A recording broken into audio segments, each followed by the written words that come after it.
We now have, great, 52 participants, so it's best that we start. Good morning, everyone. My name is Mona Aika, and I'm a child protection specialist for UNICEF Eastern and Southern Africa Regional Office based in Nairobi. A very warm welcome to all the government representatives who are with us today, and also to Changing the Way We Care colleagues, UNICEF child protection colleagues, and other partners working in the area of childcare reform in this region, and also those who are joining outside the region. A very warm welcome. Before we start, I would like to go through some of the webinar protocols which were projected earlier. Please ensure that if you haven't done so already, to type your name, the office, and the country that you're representing today, including your job title. I'd like to kindly also request all participants to mute your microphone during the session at all times, unless it's time for you to intervene. And you're also encouraged to type in the chat box any questions or comments that you may have, and we'll ensure to respond to all the questions at the end of the presentations. As it has been mentioned, the webinar is recorded, and the recording will be shared with all of you for your reference and information later on. Also in the chat box, you'll see that Emily has put down a request for all those who wants to be in the Regional Learning Platform mailing list to click on that link on the form there and provide your details. Alternatively, you can also email Emily or myself. The emails are also in the chat box. When you email us, please let us know your name, your job title, organization, and of course, your email address as well. So let me start this webinar by introducing this learning platform. The Regional Learning Platform on Care has been established by UNICEF in collaboration with Changing the Way We Care to exchange learning on care across Eastern and Southern Africa region. The management of the platform is supported by a consultancy firm, which is called Child Frontiers. And Emily, I think you've seen her earlier and she's waving, is the lead consultant of this work. The Regional Learning Platform on Care Reform provides an opportunity for governments, UNICEF, and CSOs in Eastern and Southern Africa region to share learning on care reform. Activities under this learning platform started back in October 2020, and we have included 5 virtual study tours, a series of webinars, and a help desk, which I'll explain more towards the end. We have completed phase 1 of the platform, and this year, this webinar is the first activity for phase 2 of the platform. Kindly mute your microphone, please. So this webinar is the first activity for phase 2, which will run until January 2023. The operationalization of the phase 2 of the learning platform has been made possible with funding from USAID Displaced Children and Orphan Fund. Phase 2 will focus on priority learning areas identified by stakeholders in the region, including supporting families to care for children well, kafala and adoption, and lessons learned from COVID-19 pandemic. Learning needs will be met through webinars, reflective practice, and a small group exchange of practitioners, including videos and case studies from children in care and caregivers. And of course, the help desk will also be running this in phase 2. And we will also be providing monthly updates. So the purpose of this webinar today is to present on the caring system paper, which was developed last year. So this webinar will outline the 10 components of a system strengthening approach to care reform and provide 3 examples of putting these components into practice. The examples will be presented by UNICEF country office staff, government agencies, and Changing the Way We Care.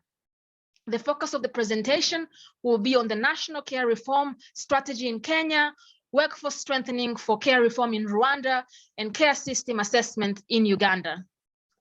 Please note that we will take all the questions at the end, but feel free to use the chat box to type in any questions that you may have in the course of the various presentations. I would now like to give the floor to Emily Dillop, who will now provide an overview of the caring systems paper. Over to you, Emily. Thank you so much, Mona. I'm just going to share my screen so you can see the presentation.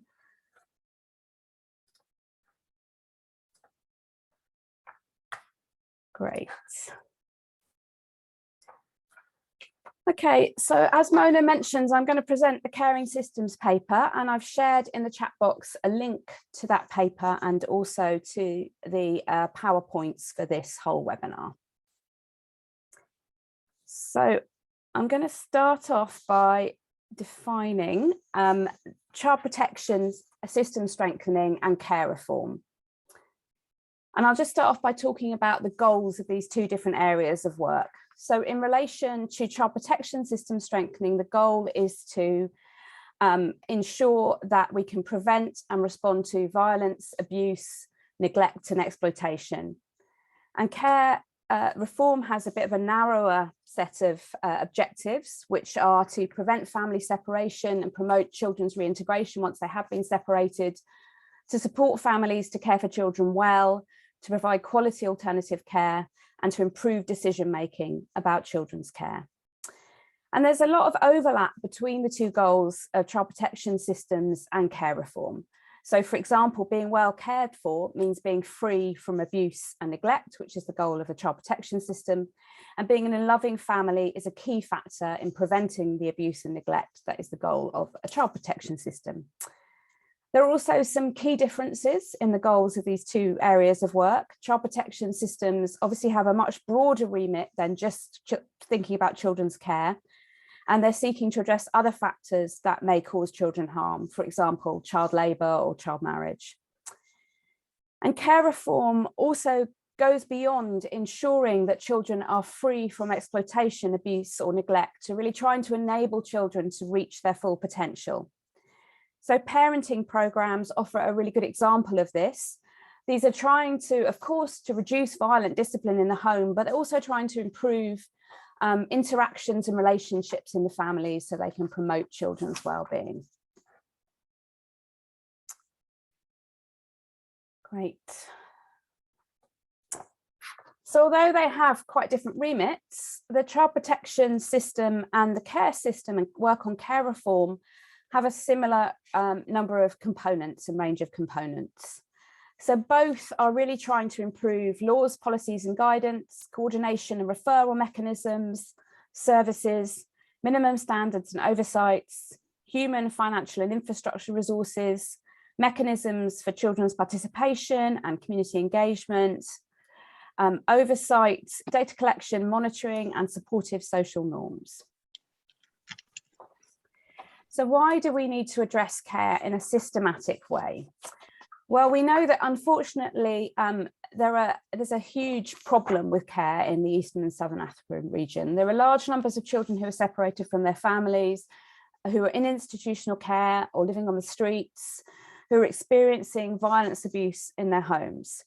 And there can be quite a strong resistance to change, for example, from those who might have vested interests in keeping the system as it is, such as orphanage owners. And like all aspects of child protection, care is massively under-resourced. And these challenges really mean we need to work together and work in a systematic way to try and address care. Working in a systematic way avoids duplication, fragmentation and duplication of work. And we often see that there are multiple actors contributing to care reform. Can I just ask if you could mute your microphones? That's great, thank you. So there are multiple actors involved in care reform.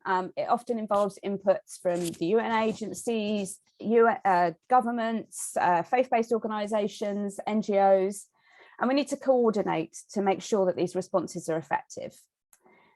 And we also need to work across sectors. It's no good just working within the child protection sector. Work on care requires collaboration with those working in education, health, social protection and justice. And for care reform to be effective, we need to connect with the wider child protection system as well. So working in a systematic way with that system.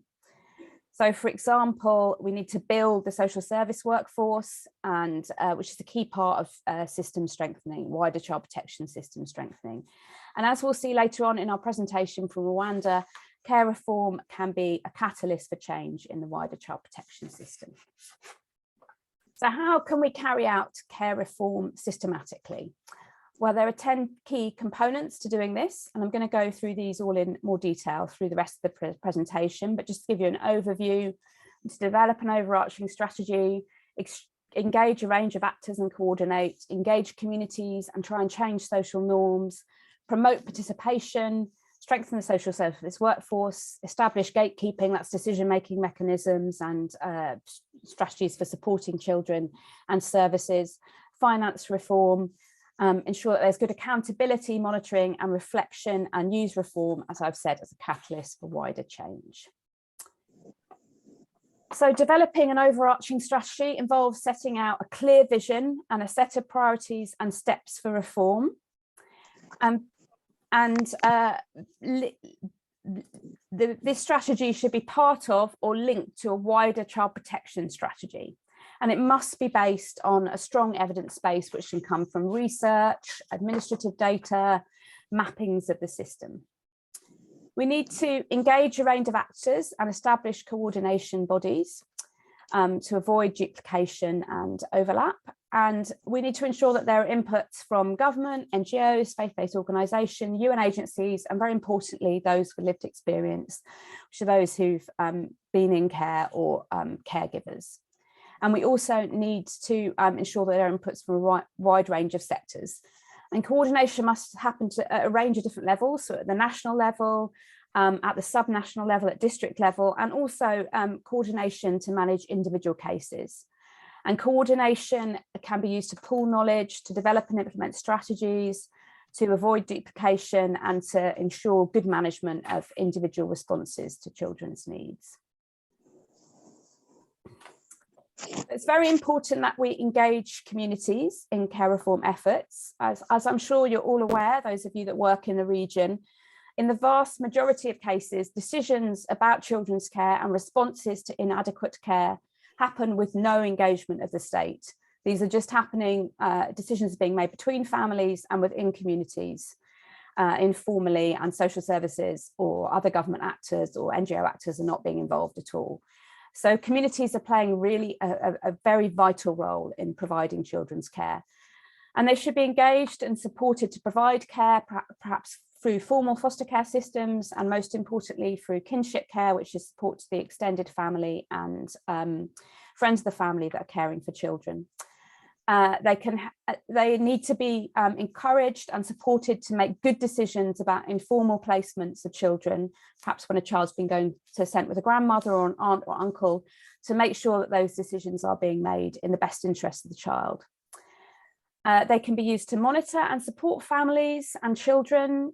They can, in kind of a volunteering role, they can also be trained further to join the paraprofessional workforce. And of course, they can challenge. Sorry. Sorry, it's a little bit difficult for me to mute people and present at the same time. So apologies if I'm not doing that quite quickly enough.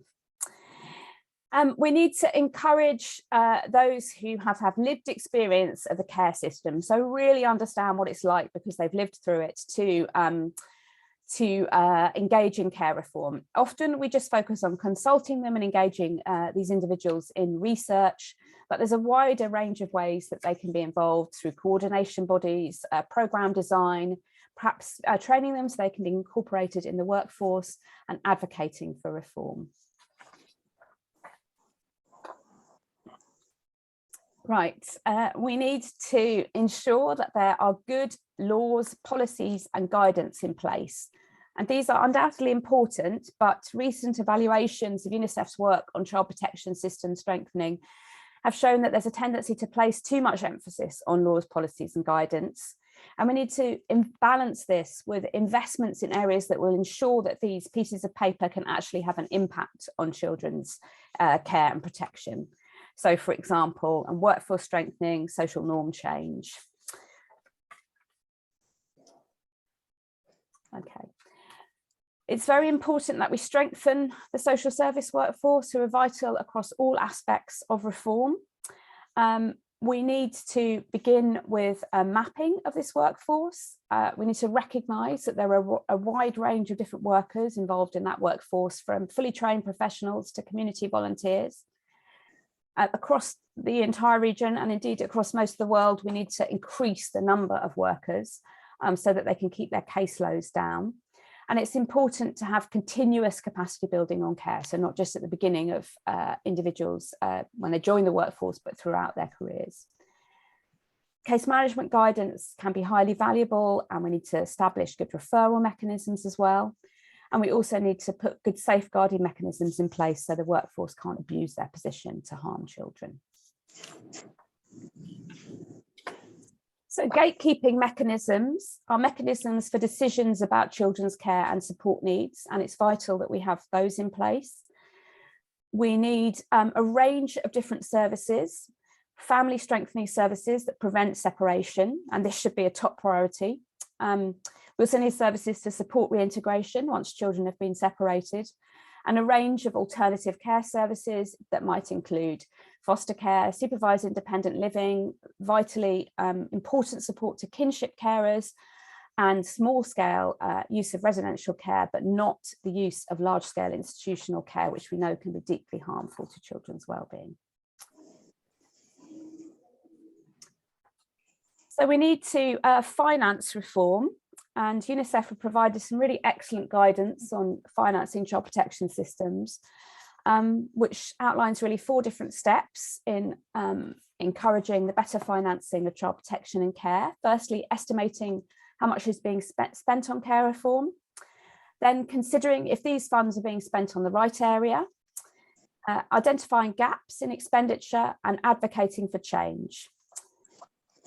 And there's been several lessons that have been learnt from the public financing of child protection systems that are relevant to care, including the importance of having a very clear vision of what you want to achieve and being ambitious in the goals that you're setting in terms of what you want to have financed, calculating the costs associated with care reform across all aspects of the reform and all different sectors, so not just the child protection sector, but education, health, social protection that may have an impact on care, and looking at expenditure at both a national level and subnational level, so in districts as well, for example, and considering the contributions from donors and working towards a fully government funded system.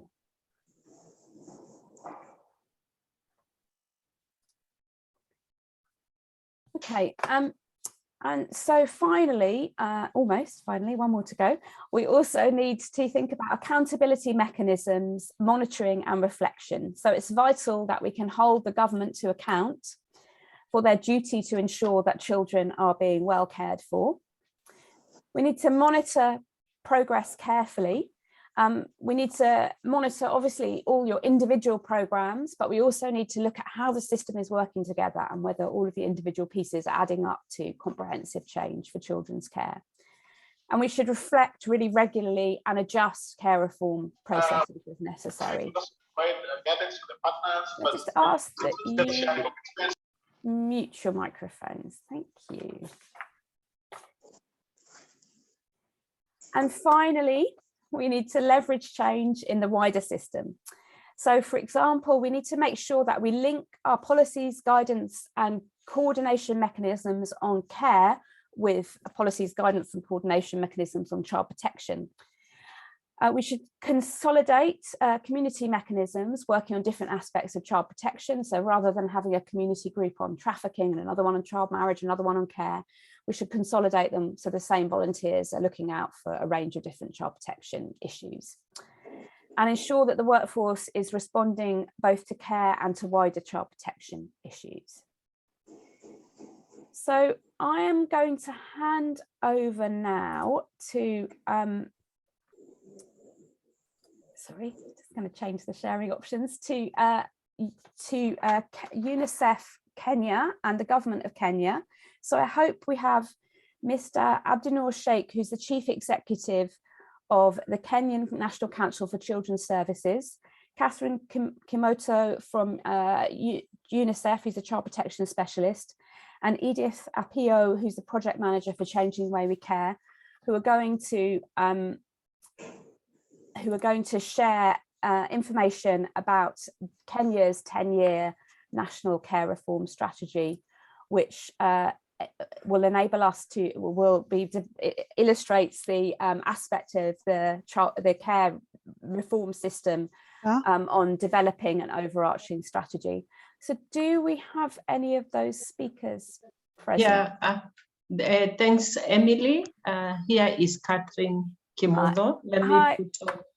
Hi, Catherine. Great. Catherine, would you like to share your screen and control your own presentation, or would you like me to continue to?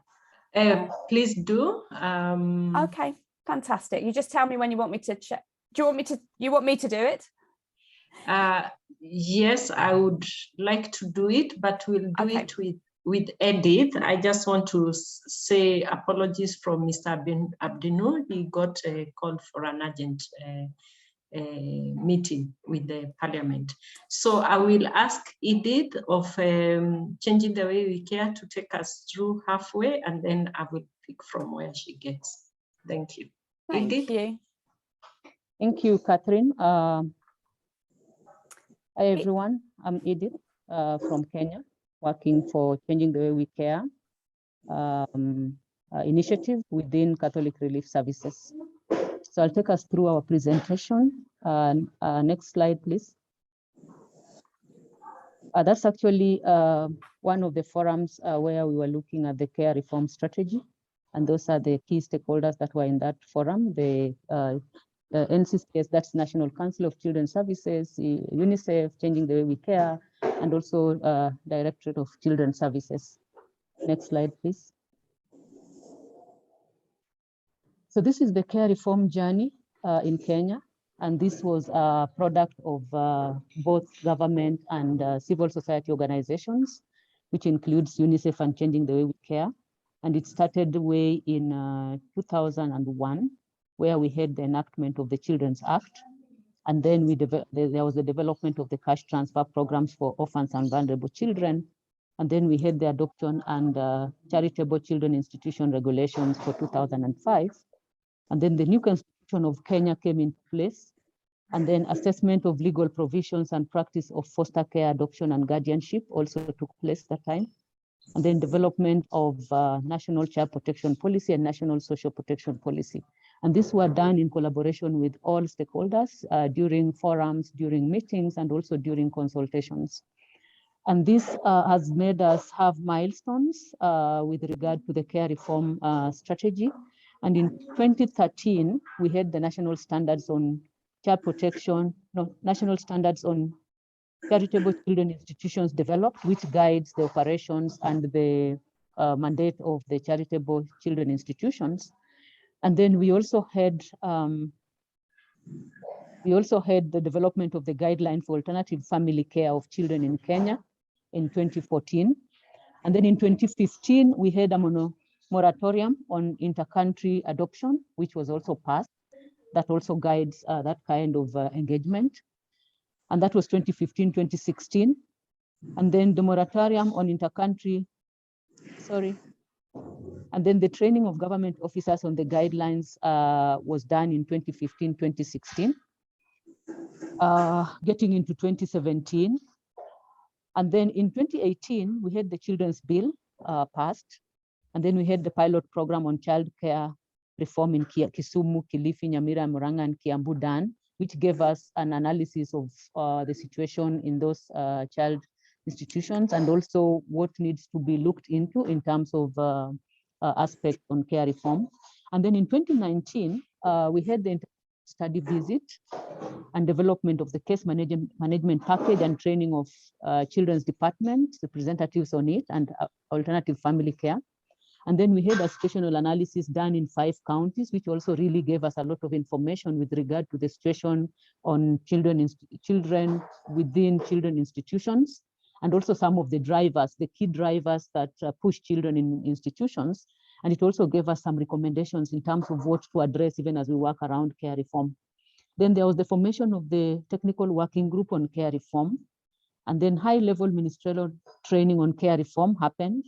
Then development of guidelines on gatekeeping mechanisms also happened at that time. And currently we are rolling it out to the counties. And then we scaled up pilot program for other demonstration counties. Next slide, please. So that's the care reform journey since 2011 to 2019. Next slide, please. Sorry, I'm having some, there we go. Sorry. Thank you. And Then this, just to say, you just have another around 5 to 10 minutes to present. So just to let you know. sure. I'll try to be very fast. Then in 2020, the journey continues. In 2020, we had development of standard operating procedures for implementing the family community-based care.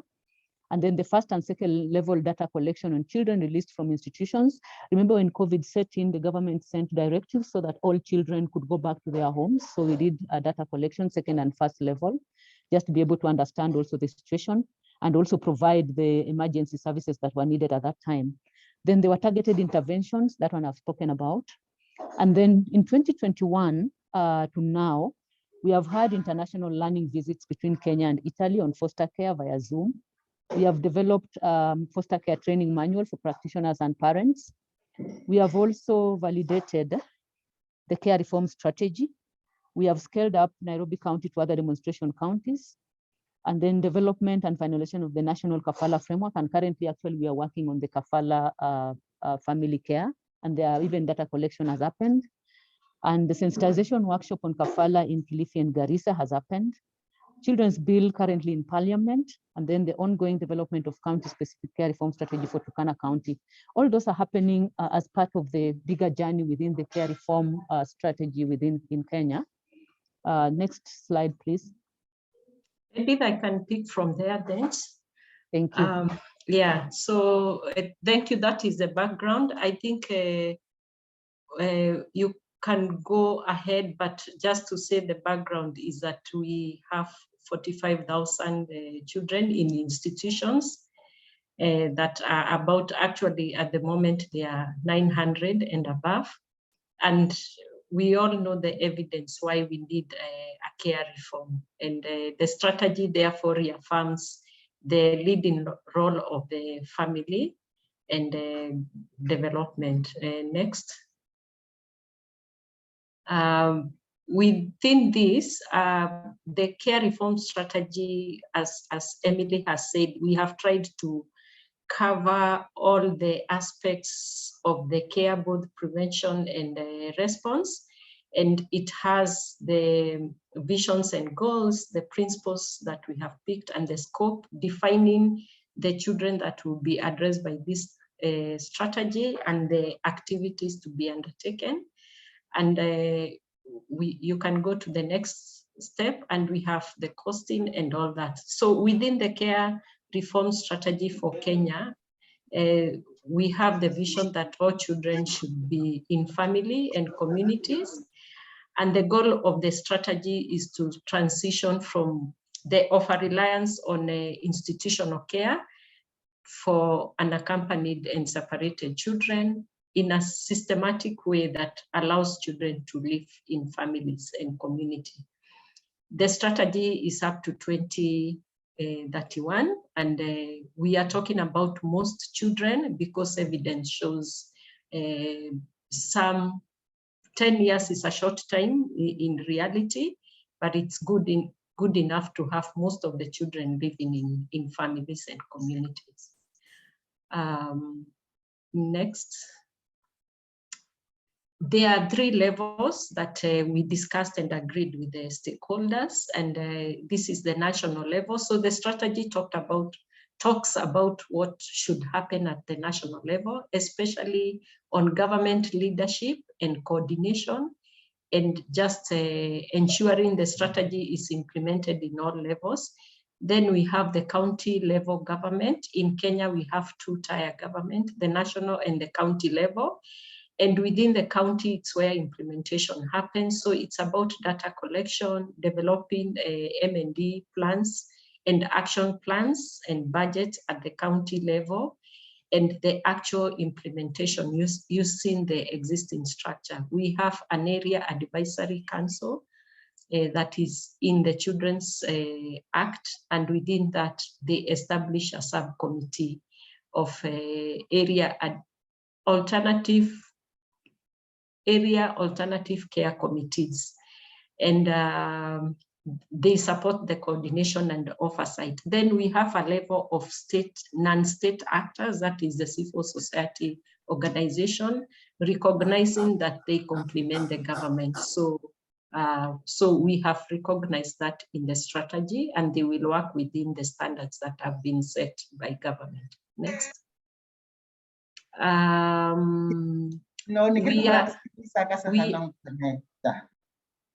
We are implementing the strategy in 3 phases, phase 1, 2, and 3. Remember, it's a 10 years strategy. So the first year, which is this year, the strategy was adopted by the ministry last year. And the first phase is setting the ground, looking at the data and what exists and what does not exist. And we have demonstration counties that are led by government, supported by partners, including UNICEF, Changing the Way We Care, Stahili Foundation, and other LUMOS and other civil society organizations. And then in phase 2, which starts in year 3, it's about building, scaling out from the foundations that have been built. And then phase 3 kind of overlaps. It is a phase where we'll be looking at what is working. We'll have a mid-year evaluation, what is working, and just build on the learnings that we'll have had in phase 1 and 2. Yeah. Next. Yes, on the costing, the Kenya strategy was not costed at the beginning before it was validated, because we thought that is a process. Kenya did some studies led by government, supported by Changing the Way We Care, including CRS and LUMOS, on funding streams. So with that information, we are going to cost the strategy. It's actually happening now, supported by Changing the Way We Care. And the costs indicated in the strategy, which is not detailed, it's one-off investment and capital costs for managing the care reform in Kenya, and also ongoing running costs and transition costs. And all these costs will be built on a process that the government has done for the last 4 years on costing of child protection systems in Kenya. And that is a big piece of work that happened, so it will be building on that. Next. And then we have an M&E plan that is being finalized within the phase 1, where we are establishing data and situation as it is. And by the 2 years, the indicators will be built on the phase 1, and the monitoring plan will be based on phase 1. Please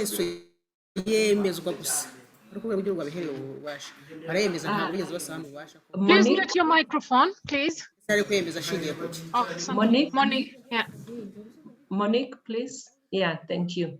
So the M&E plan will look at the process indicators, output indicators, and outcome indicators. And as Edith said, we have a technical advisory committee that is working with the government to build on this plan. I think that should be it. Yeah, so thank you so much. I think what I can just say is that currently we are working on the structures that are built within the government existing processes. And there is a national steering committee for implementation of the strategy. And there is an advisory technical committee. And we have a committee for young persons and children that are being established within phase 1. Thank you so much, Amy. Edith and Catherine, thank you so much. That was a fantastic presentation. I'm just going to ask Monique to please mute your microphone. For some reason, it's not letting me do it. I'm now going to hand over to James Nduweo from Rwanda, who's the acting head of Department of Child Rights and Protection and Promotion from the government of Rwanda, to talk about building the professional and volunteer workforce to support care reform in Rwanda. Over to you now, James.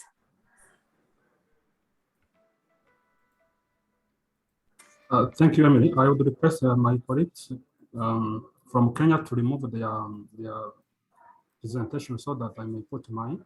Would you like me, James, to I can put yours is already on this slide, so I can just you just tell me when to move on. Okay, great. Can you see it okay? Okay, yeah, it's okay. Yeah, thank you, Emily, for helping in here. Mine is it's like a continuation from where Kenya's colleague have left off. So it is about what we did as part of the care reform implementation, especially in the social workforce development. To begin with, I will just take you through a very short overview of what we did in the development of professionals. The first will be a very bit of introduction. That will be with how we were recruiting the professional workforce, as it was a request to share this with you. The next will be the role of professional workforce in the care reform.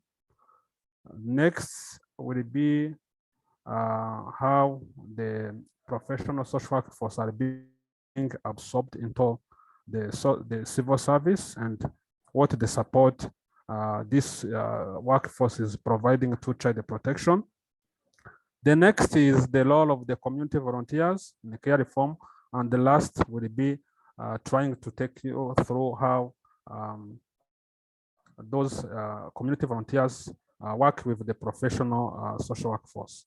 Next, I just thought it's important to give a very bit of background.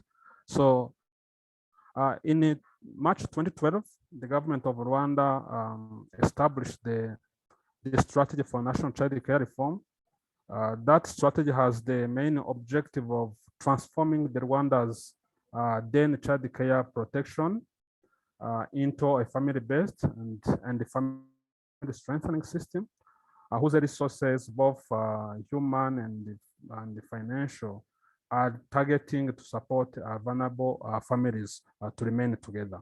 So to operationalize this strategy, in May 2013, the Tubarere mu Muryango program, which literally means Let's Raise Children into Families, was established by the government of Rwanda and the UNICEF. So the aim of the program is just to create a national alternative care system, which will ensure that all children have access to and support by a strengthened and sustainable child care and protection system. So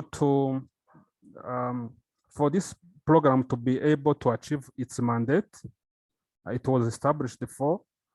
It was important that we have human resource to lead this work. So that's why the TMM program uses has recruited the professional social workers and psychologists to lead this work. Next is how this recruitment went on. I just want to first to take you through their profile. Those are social workers and psychologists, university graduates in social work and clinical psychology. That's how in Rwanda we define professional social workforce. Actually, this is the first ever cohort of professional social workforce that are involved in child protection. So this work in pairs. We need to have a team of a social worker and a psychologist working on a specific case. So that's how we define them. Now, recruitment, we started with 68 social workers and psychologists. Actually, these are the number that we had. So they were recruited in 3 different phases as we're moving into the implementation of this program, which was established to implement the care reform. Now, when it comes to development of this social workforce, we first, before we may devise any kind of capacity development, we had to first assess the needs. After assessing the needs, we put in place, we developed the curriculum, but before developing the curriculum, and before even putting in place the needs which were needed, we also established a national facilitators team, which is going to roll out the training. So after curriculum development, as have been mentioning, we rolled out the training after the training comprised of pre-service and in-service. So whenever we recruited the staff, we had to make sure that they first have the pre-service to understand what they're going to do and to really understand the care reform and to understand the key the key pieces needed in the child protection work. So as we continue the work, it's important that the in-service training is also there for them to ensure that they are always applying the skills. They are always there to meet the needs of children. Now, the next is taking you through how these professional social workforce are being absorbed in the public civil service. We, out of the 68, now the 30, including 15 social workers and 15 psychologists, are now on the government payroll, just following a demonstration of importance of the child protection landscape. So you see, it's the very first time that these people leading the child protection work are being absorbed in the government payroll. So now, when we started, they were referred to as the psychologists and the social workers, but now we are we moved to calling them child protection and welfare officers, given their ultimate mandate of leading the child protection work at district level. Moving forward, there is an investment case on a possible increase of those 30 staff, and so this is also being considered in the ongoing child protection system assessment. Next is the role of social workforce in the care reform, and even I will be also talking about the wider support in the overall child protection. First, they are the key custodians of the case management work, because they are the ones who lead the case management from assessment to the closure of cases. So they also support the prevention activities, identification of families at risk, and at the same time supporting them. They also support, mentor, and coach the professional social workforce. Here we have the overarching cadre of friends of the family, or that's how we call them locally. This is community-based family and protection volunteers. So later in my presentation, I will talk about the role of these community volunteers. So also the role of the social workforce in the care reform is to ensure the capacity development and the coordination of all child protection actors at local levels, including providing child care and protection training sessions to both partners and district authorities. Next is the role of community volunteers. So in 2016, the government of Rwanda also established a cadre of community volunteers that we call locally Inshuti z'Umuryango, or IZU. These people are very key in the implementation of the care reform, because they link up with the professional social workforce that are at the district level. So these friends of the family, it's a community-based structure and there are 2 people at village level. The village is here in Rwanda is the smallest unit of administration. So this is the 2, a man and a woman. So their role is just to contribute in reducing violence, abuse, exploitation, and other associated child protection risks in the community. So they also support in care support to parents and the children, just to prevent the family separation. So their role is a 4-fold. As I've been mentioning, there is prevention activities, there is home visits. They conduct home visits just to detect any kind of issue or any kind of child maltreatment. So whenever they come across any issue that requires support, so if it is at their level or if it is they have that capacity, they provide the family counseling on support depending on the capacity they have, because there are cases which require a bit of higher or a bit of advanced knowledge and skills. So that's why they refer cases that are not at their level. So they also contribute in the response and the coordination. I have touched on the response. They refer to cases to local leaders and to professional social workforce. They also conduct some community outreach, including community mobilization, dialogues on child protection, and the care reform in particular. They also contribute in the monitoring and reporting, routine data collection, reporting, including following up on children that were placed into families as a part of the care reform implementation. Next. James, if I could just ask you to wrap up just in a couple of minutes, that would be brilliant. Thank you. Yeah, I know sure, you've sure. Thank you. Yeah, sure, Emily. Now, the relationship between the professionals and the community volunteers, I have touched on that. So they are there at the village, you have 2, at cell level, sector, you have 1. So they are volunteers, of course, but they link up with the child protection and welfare officer who is at the district level. If I'm not long, this is the end of my presentation. Thank you for your kind attention. Over to you, Emily. Thank you so much. And just to say that UNICEF and the government of Rwanda have done some great documentation of their work, which is available online. So if you want to learn more about the IZU, which are a really fantastic institution, and the social workforce strengthening, you can find more details online.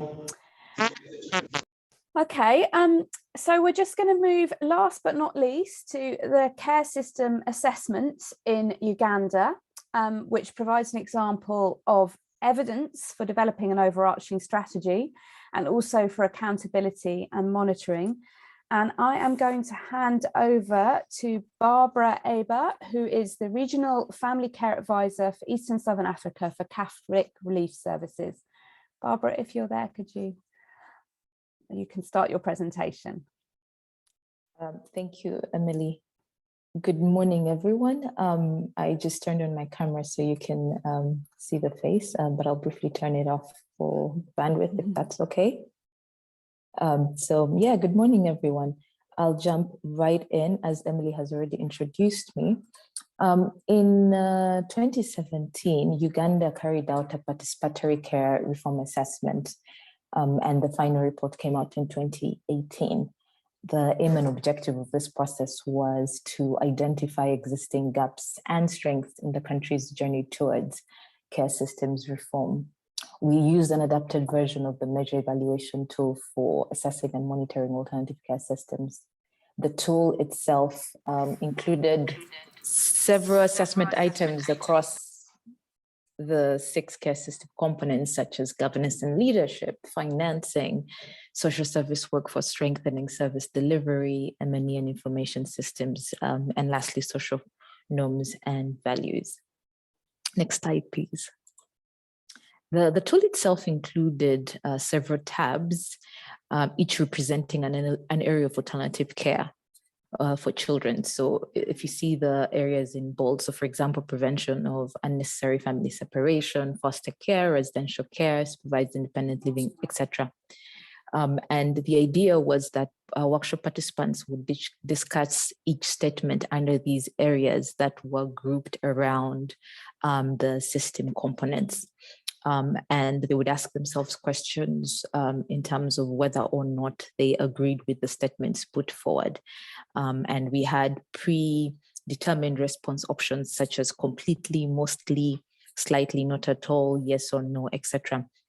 But with provisions for detailed comments, a detailed comments section that allowed them to further elaborate on what their responses meant. The tool also included a dashboard to show the status by tab, as well as by system component. So a way of really collating that information so that we were able to see where we're at based on the responses entered. Next slide, please. In terms of the actual processes followed, it was essentially a 5-step process. We started by developing the assessment tools. Measure evaluation made adaptations based on scoping and a document review, where we looked at what they had developed and tried to see if it suited the Uganda country context. We also formed a core country team to lead the preparation and implementation of the assessment workshop itself. And the core country team was really comprised of 10 specialists, largely including government representatives, technical teams at the ministry, representatives from the civil society arena, academia, as well as, of course, UNICEF and representatives from USAID.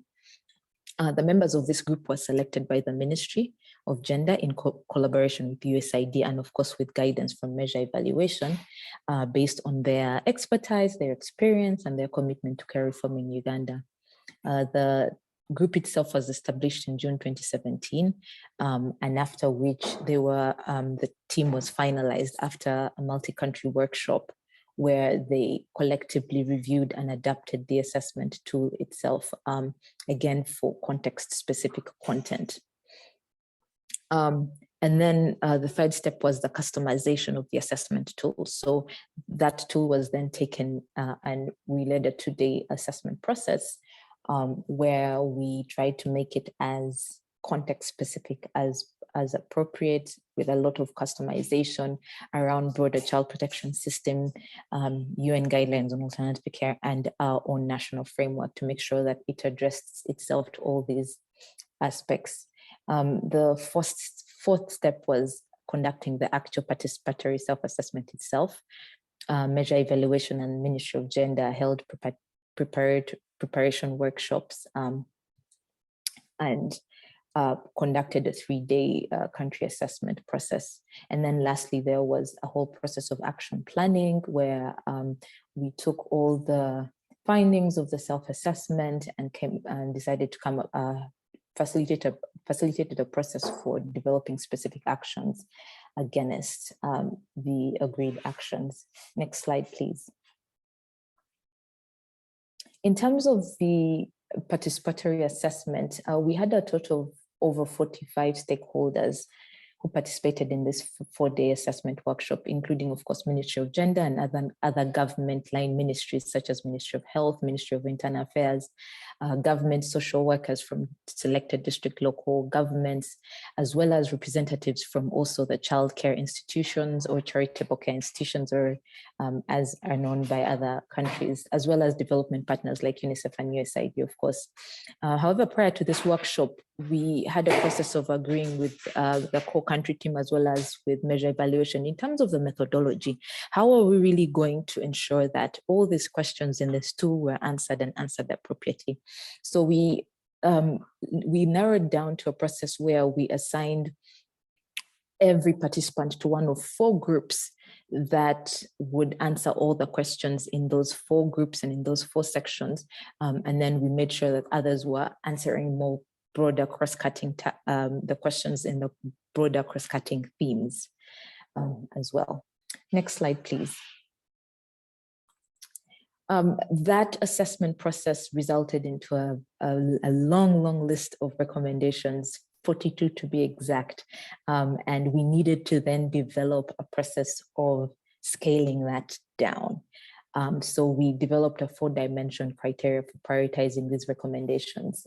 So we looked at the urgency, we looked at the impact, we looked at the feasibility and the likelihood of success. So we grouped all of these recommendations and assessed them based on these 4 dimensions, and came up with, scaled the 52 down to about 34 recommendations, and then organize an action planning workshop to review these recommendations and still further prioritize and come up with very specific actions to address some of these gaps that were identified through the process.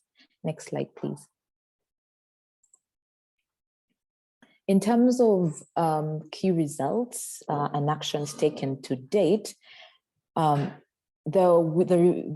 assessment process really spearheaded the process of revision of our national framework for alternative care and development of a costed action plan. So we did have a draft framework, but this process showed us that we needed to go back to the drawing board and make some adaptations to that, but also further cost it, which links to what Emily was sharing about the cost of care reform, right? So we had to cost this action plan as well.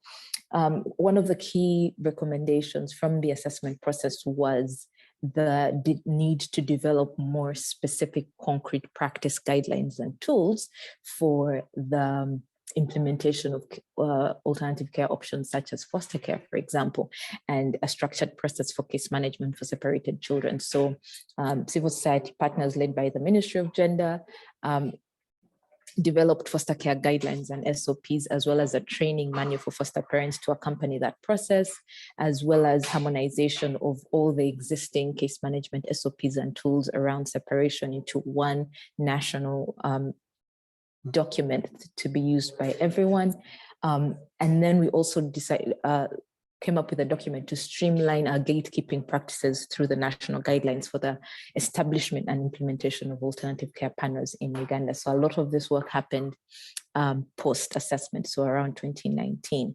At the moment, there are still ongoing efforts to strengthen alternative care data management. So the measure evaluation supported a process of identifying core indicators that would measure progress in some of these things, and developed a guidance on routine monitoring of alternative care. They also built capacity of district staff and the ministry on how some of this data can be collected and measured and analyzed moving forward. And then in terms of the final, next slide, please. Finally, this is just a slide that shows some of the materials that we took into consideration. So the tracking progress tool, if you're interested in seeing the tool that we use, there's also that measure evaluation tracking link to the assessment tool, as well as some other resources that might be helpful. Thank you. Thank you so much, Barbara. That was great. I've copied, cut and pasted and copied all the links that you provided at the end in the chat box, and I've also put several other links in there to the other that relate to the other presentations that we've had today. I'm going to hand over now to Mona, who is just going to talk us through the questions that we've been receiving and some of those responses to those questions. If you have any further questions on we've had quite a few questions on Kenya, but if you have any further questions on the excellent work being done in Rwanda and Uganda, then please type them in the chat box now. Thank you. Over to you, Mona. Thanks, Emily. So now is the Q&A session. Hopefully we can cover this for the next maybe 15 to 20 minutes.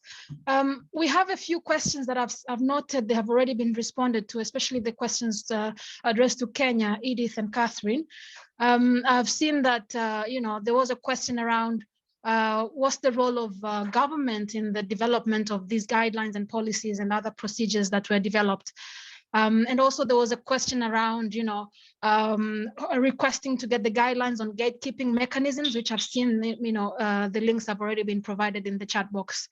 There was also a question to Kenya asking whether the care reform also addresses or touches upon issues to do with sexual gender-based violence. and what happens to children that are in need of such of care in those situations.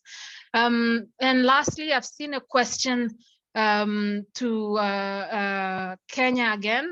Does the strategy take into account the unaccompanied children existing in prisons at the age 4, so the early childhood stage? So maybe I'd like to welcome Edith and Catherine to maybe elaborate a bit further on some of the responses you've already provided based on the questions asked. So do welcome Edith and Catherine of Kenya. Okay, thank you. I will take the question on the role of government. I think just to say that the good thing, and I gave apologies for the executive director of National Council of Children's Services who was called in Parliament. For Kenya, the process has been led by the government.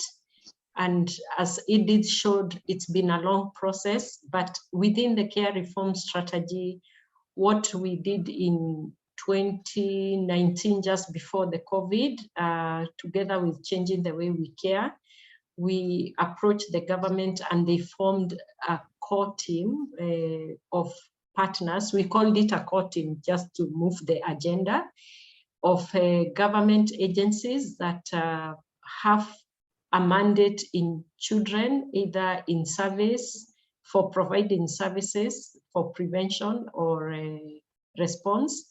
And the lead agencies being NCCS, National Council of Children's Services, which is mandated for policy and regulations and strategies, and Department of Children's Services, which is mandated for implementation for child protection. Within there, we also brought in the departments in charge of social protection of children with disabilities, of children in the street situation, education and health, and civil society organization, and the UN. The UN, it was only UNICEF for the time being, but civil society organizations were quite a number, about 12 of them. And every meeting was called by the government and we gave the technical support, and they were supervising the consultant who did the strategy, who was also supported by UNICEF, and also they are supervising the consultants that are doing the costing, and the M&D supported by Changing the Way We Care. And LUMOS, through Changing the Way We Care, also supported high-level delegation to the UK to learn of government, which was led by Chief Administrative Secretary, who is an assistant to the minister. So the government has been there at the moment. At the moment, we are preparing for an official launch of that strategy. Last year, we couldn't do that. And it's going to be launched in March, led by government, the minister in government. We are trying to see whether the head of the state can do it, but otherwise it will be the secretary, what we call the cabinet secretary, equivalent of minister. So the government has been really in it, and they are going to officiate all the committees that are proposed in the strategy. I think for GBV, I've answered. The principles are best interest of the child. If they cannot be with their families, that is, we have given the options is the biological parents, the kinship families, and then the foster care, the usual principles in care reform or in care of children without parental care. I think the other one I can answer is maybe just to say that the strategy, it's been published now. Once it's available, we are going to share with the team here through SRO and through Emily. Yes, I don't know which other one to answer. Thank you, Mona? Catherine. Thank you very much for that elaboration, and especially on the importance of government involvement in all the national protocols that are being developed for care reform. There was a question that has just come through again to Kenya about costing. Yeah, what methodology did you use, and costing of the family care versus the cost of family? So over to you, Catherine and Edith. I think I will take that again, and I'll ask Edith to add, but just to say that for Kenya, we have been, the government again, supported by UNICEF and other partners, for the last 4 years, we have been costing the child protection systems, meaning not thematic costing, but system costing, looking at the social welfare workforce needed, the infrastructure they need for prevention and response. So using that one, that has been the base. So we have, the government has an idea of what they need for the system, the child protection systems to run, including the human resource, the infrastructure, and all that is work that is based on government treasury procedures and processes. And again, we engaged a public finance firm, Maestro, experts within Maestro for public finance. And that process has taken 4 years. Now, within the care reform in 2020, 2021, and changing the way we care is here, ended this year, Kenya conducted the financing streams, I hope I got it right, and we were looking at who is funding what for the children institutions. So with that information, plus the costing for child protection system, now changing the way we care is engaging a consultancy firm to cost the care reform within this first phase, phase 1. Remember, I talked about phase 1, so this is part of the work that is happening. So the methodology is the one building on the system's child protection system costing. Edith, unless you want to add, or Beth, if you are here, you could add to that. Yeah. Sure, Catherine. Thank you so much for responding to most of the questions. I would actually add to the last question, as you've rightly put it. From the care system assessment report that was conducted earlier and the funding stream assessment report, we've gone ahead and worked with the government to also strengthen the CPIMS, the child protection management system. And also we are working now on the indicators, which the government actually is spearheading. And then based on that, we've also put in a consultant to work on the M&E framework, which is ongoing. And this should also be able to now consolidate and advise now the thematic costing that you have talked about. So then we'll have now a document that clearly indicates what are the costs within the recommendations that will come out of the M&E framework. So actually, as you've rightly put it, the costing are known, but now we are working on having it as a document that can be able to be referenced by anyone who wants to work around care reform. Thank you, and back. Thank you, Edith and Catherine, for that elaboration. And really, you know, the costing aspect is something that is extremely important in all our work, whether it's childcare reform, whether it's addressing violence against children, and many other thematic areas that we are all responsible for. And it's great to see that, you know, Kenya has embarked on that journey, costing the child protection system overall, and then now narrowing down into the care reform costing as well. I have also posted in the chat box a guideline that was developed by UNICEF Eastern and Southern Africa region with the support of our social policy colleagues or social protection sector, which kind of outlines the processes that one can take in costing, or in developing a child protection budget brief, because we, at the end of the day, what we want is to have ownership and budget allocation from government on source. So there's also another question that has come up, asking, again, back to Kenya, can you recommend an overview or of the costing, whether it has been used, and how can smaller organizations be involved in this journey? Again, back to you, Catherine and Edith. The question is from Annika. From Anna, sorry, yeah. Can you recommend an overview document website that shows how far different countries are in the care reform and what issues are to be tackled next in these countries? Maybe this is more to us, maybe Emily and myself, whether we can share some of the available documentation. There's also a comment about the importance of addressing harmful social norms coming in from Laura.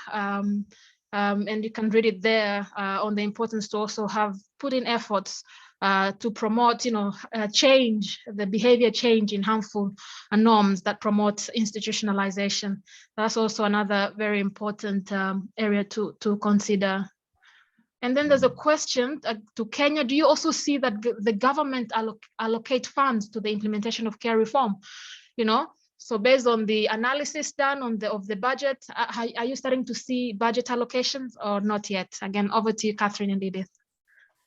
Okay, thank you. I am missing the first one on smaller, the costing, but let me answer the one of the government.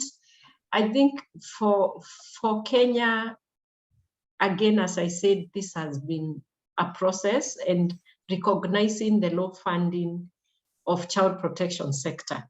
Generally, the children's sector, social services for children, apart from education for Kenya.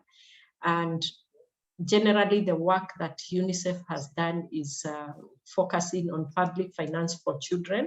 But within child protection, the funding from government, it's even lower by far.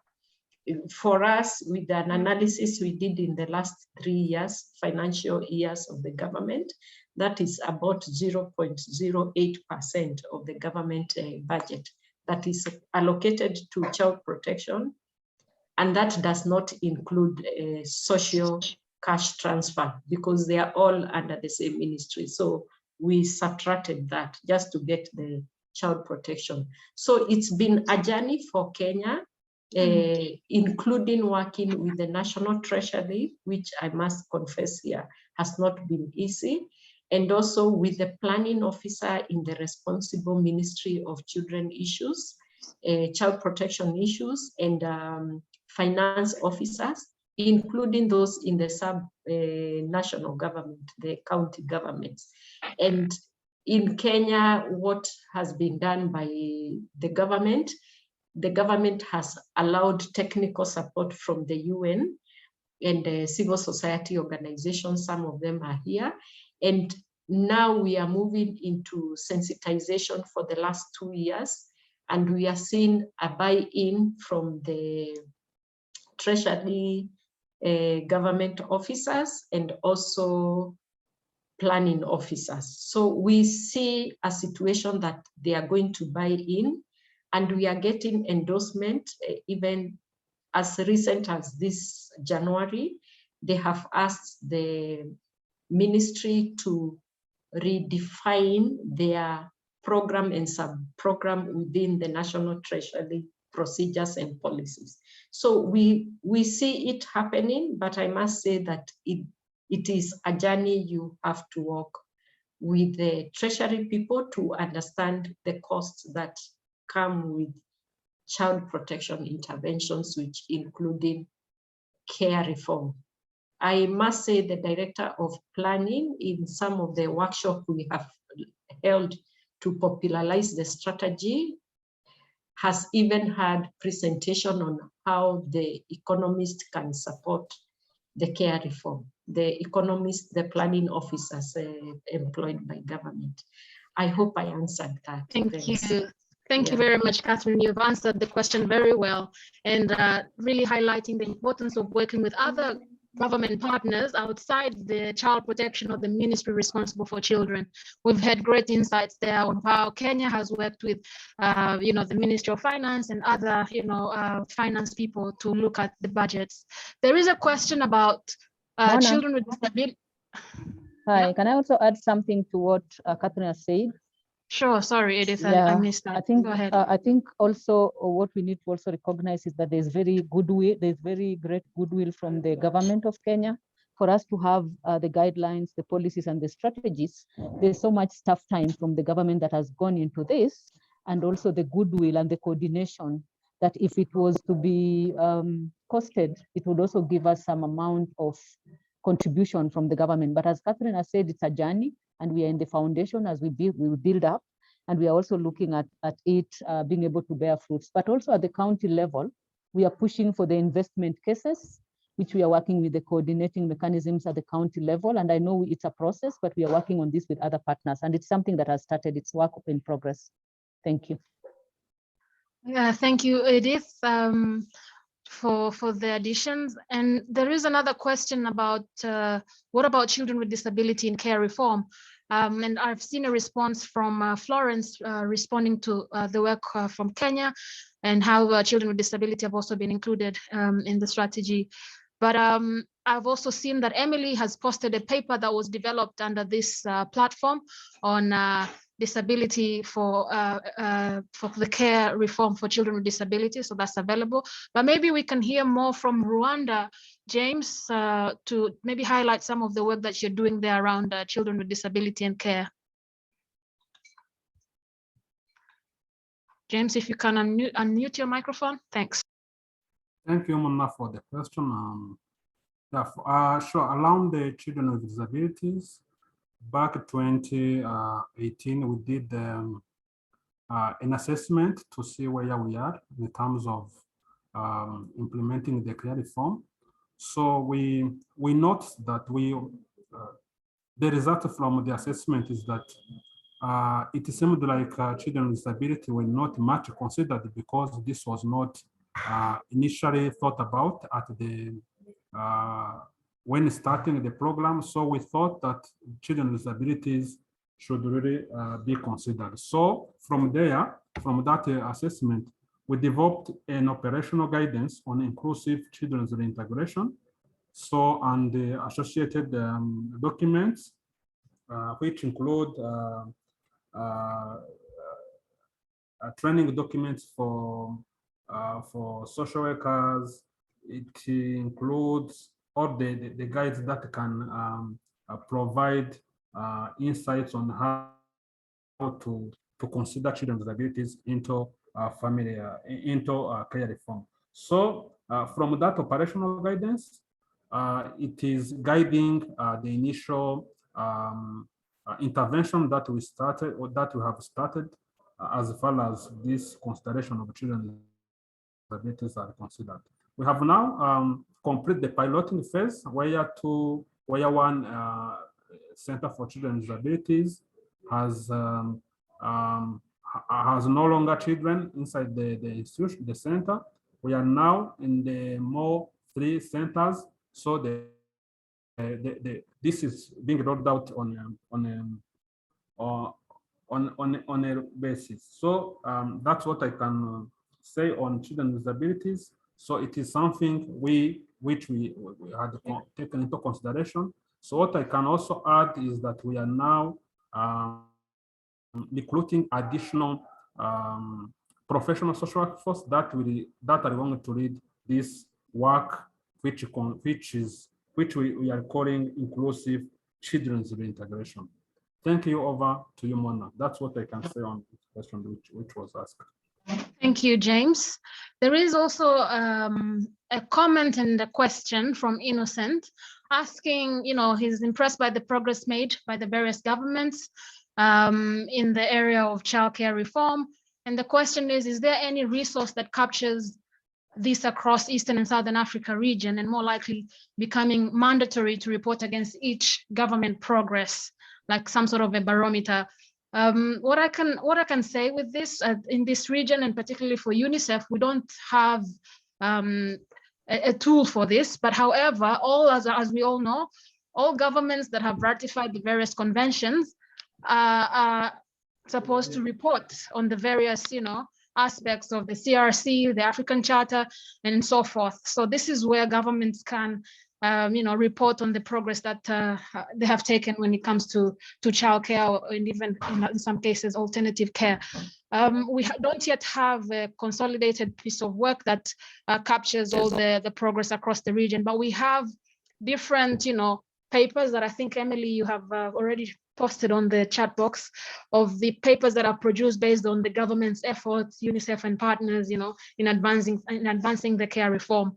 So that is available, and you can access that based on the links that have been provided. I'm just looking again at the chat box. I don't see any more questions. Okay, one has come through. Okay, thank you. Emily, do you want to add, or have I missed any question? Right. I think you've captured everything, Mona. Just to say, as you've already said, I've posted quite a lot of links in the chat box. So if participants can use maybe the last few minutes just to scroll back up and look at those links and connect to those documents that you're interested in. And just one last final request to please let us know if you would like to hear about more webinars like this, or we have a lot of existing publications that we did in the first year of the platform. So if you want to learn more about those or future publications, then please do join our mailing list. And I've just posted again in the chat box how you can go about doing that. Emily, Mona, can I say something about children with disabilities in Kenya? Yes. I know we have contracted Florence on that as Kenya, but I also know that we've learned from the story of Rwanda, and there's a colleague from Rwanda on the need to prioritize children with disability, because we learned of what has happened in other countries that are ahead in care reform. So for Kenya, we took that, and within the pilot county of Kisumu, the government again is leading in the process of doing an in-depth analysis of or assessment of the needs of these children in the institutions of care, engaging experts in Ministry of Health and Ministry of Education on identifying their disability needs, and also getting to give recommendation. And I know Florence was in Kenya just the other day. Probably she can highlight. I know we are 2 minutes too. If you don't mind, I would ask Florence just generally just to say what she's finding, because for us we thought it's a big learning. Over to you, Florence. Thank you very much, Catherine and Mona, for giving me a moment to speak. Yes, I just spent 2 weeks in Kenya to learn about the different pilot programs and the support that's there on the ground for families of children with disabilities.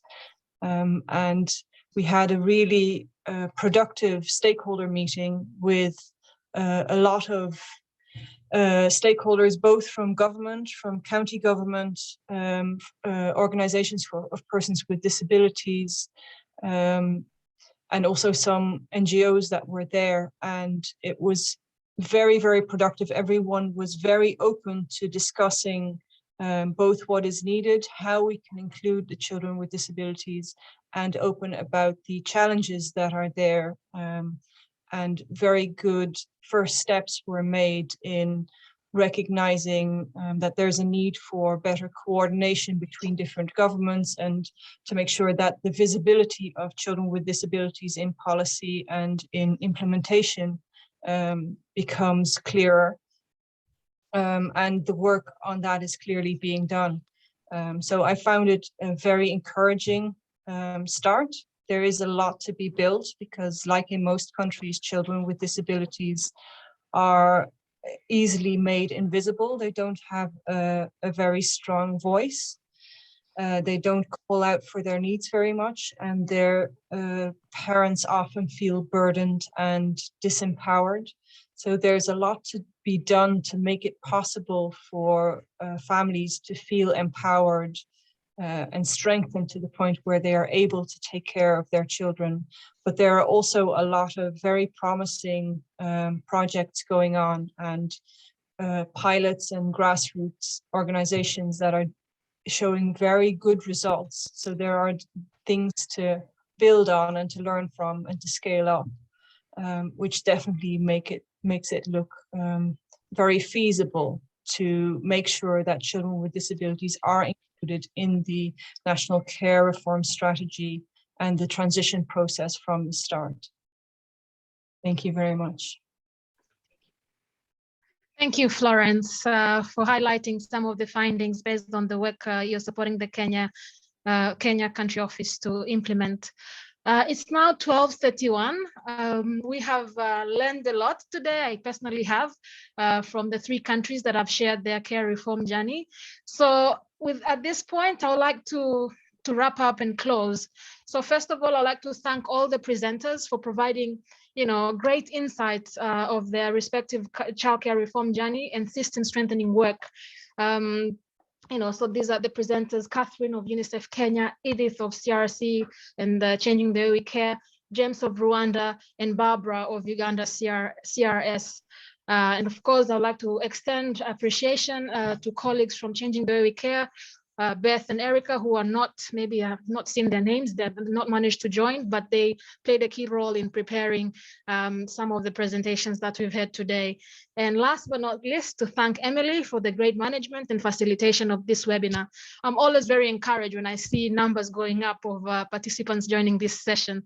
So it really goes to show how important the learning platform is to this region, and we'll do our best to continue organizing interesting sessions for all of you to learn and for us to learn from you as well.